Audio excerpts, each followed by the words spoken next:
ৰিজনটো হ'ল অমিজ নামৰ যিখন ৰেষ্টুৰেণ্ট খুলিছে সেই ৰেষ্টুৰেণ্টখনত আজি মই ফটোশ্বুট কৰিবলৈ গৈ আছোঁ আৰু সেই ৰেষ্টুৰেণ্টখন কেনেকুৱা কি কথা মই আপোনালোকক সকলো বিৱৰণ দিব চেষ্টা কৰিম। বৰ্তমান মই পাই গ'লোঁ বন্ধুসকল চাংগিলা আৰু অমিজৰ ফ্ৰণ্টত আছোঁ, ভিতৰলৈ সোমাব চেষ্টা। তো বন্ধুসকল আমি পোনপ্ৰথমে অমিজৰ ভিতৰলৈ সোমাব চেষ্টা কৰিম।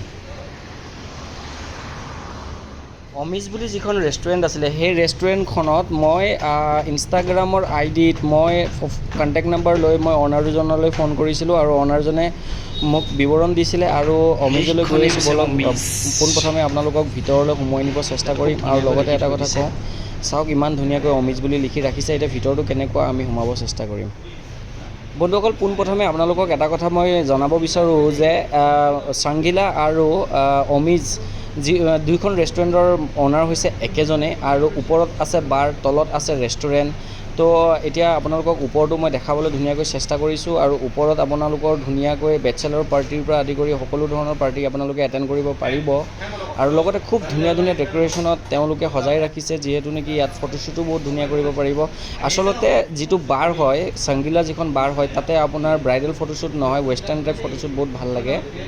এতিয়া আহিছোঁ আমি অমিজত আৰু অমিজখনৰ সকলোবিলাক যিখন ৰেষ্টুৰেণ্টৰ সকলোবিলাক ডেক'ৰেশ্যন আপোনালোকক দেখাব চেষ্টা কৰি আছোঁ। ইমানেই ধুনীয়া লাগিছে, চক লাইটিং চাইটিঙৰ পৰা আদি কৰি বহুত ধুনীয়া ডেক'ৰেশ্যন সজাই ৰাখিছে আৰু যেনেকুৱা ধৰণৰ আপোনালোকে পাৰ্টি কৰিব বিচাৰে তেনেকৈ আপোনালোকে পাৰ্টি এটেণ্ড কৰিব পাৰে আৰু লগতে খোৱা বোৱাও খুব ধুনীয়া, বহুত ধুনীয়া আৰু ইমানো বেছি দাম নহয়। আচলতে খানাটো চাই পেলাই ইমান দামো নহয়, বহুত ধুনীয়া লাগিছে আৰু যিখন মেৰৰ ইমান ধুনীয়া লাগিছে দেখিছে আপোনালোকে। তো ফাইনেলি শ্বুট কৰিলোঁ আমি আৰু খুবেই ভাল লাগিলে। নতুন দুজনী মডেলৰ লগত ফটোশ্বুট কৰিলোঁ আৰু মেকআপ আৰ্টিষ্টো নতুন আছিলে।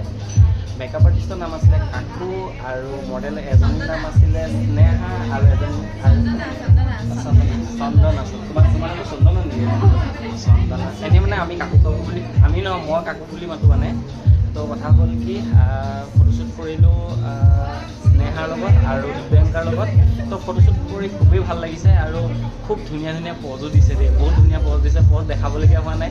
এটা কথা কি আমাৰ কাৰণে চবতছে ডাঙৰ কথা কি হয়, যদি পজ দেখাব লাগে বহুত ডাঙৰ হেৰি হৈ যায়, মানে শ্বুটটো কৰিবৰ কাৰণে বহুত লেট হৈ যায়।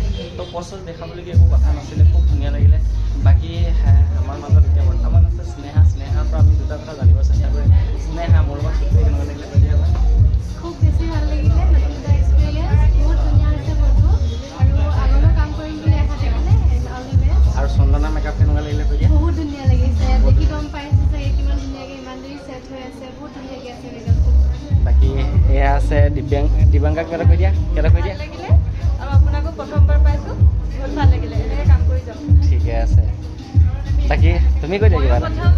তোমাৰ লগত ভাল লাগিলে, বহুত দিনৰ পৰা প্লেন কৰি সঁচাকৈ নিমিলে। তাৰমানে আমাৰ এনেকুৱা হয়, এদিনাখনৰ চানডে বা এদিনাখন চানডে হৈ যায় মানে, সেইকাৰণে চানডে বহুত চানডে গ'ল বাৰু। বাকী ফাইনেলি আজি ফটোশ্বুটটো কৰিলোঁ চাংগিলা আৰু অমিজ আৰু চাংগিলাৰ অনাৰজন একেই হয়।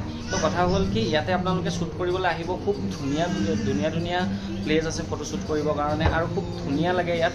লাইটিঙৰ ব্যৱস্থাও বহুত বেছি আৰু চবতছে ডাঙৰ কথা হ'ল কি অমিজখন যিহেতু নতুনকৈ অপেনিং কৰিছে, তো তাৰ কাৰণে ইয়াতে ফ্ৰীজ লোৱা নাই, মানে ফ্ৰী ফটোশ্বুট হৈ আছে। আৰু কথা হ'ল বাকী অনাৰৰ কথানো কি ক'ম, ইনষ্টাগ্ৰামৰ আইডি আছে অমিজ বুলি, আপোনালোকে চাৰ্চ কৰিব। অমিজৰ কণ্টেক্ট নম্বৰটো তাতে দিয়া আছে, আপোনালোকে কণ্টেক্ট কৰি আপোনালোকে ইয়াত শ্বুট কৰিবলৈ আহিব পাৰিব।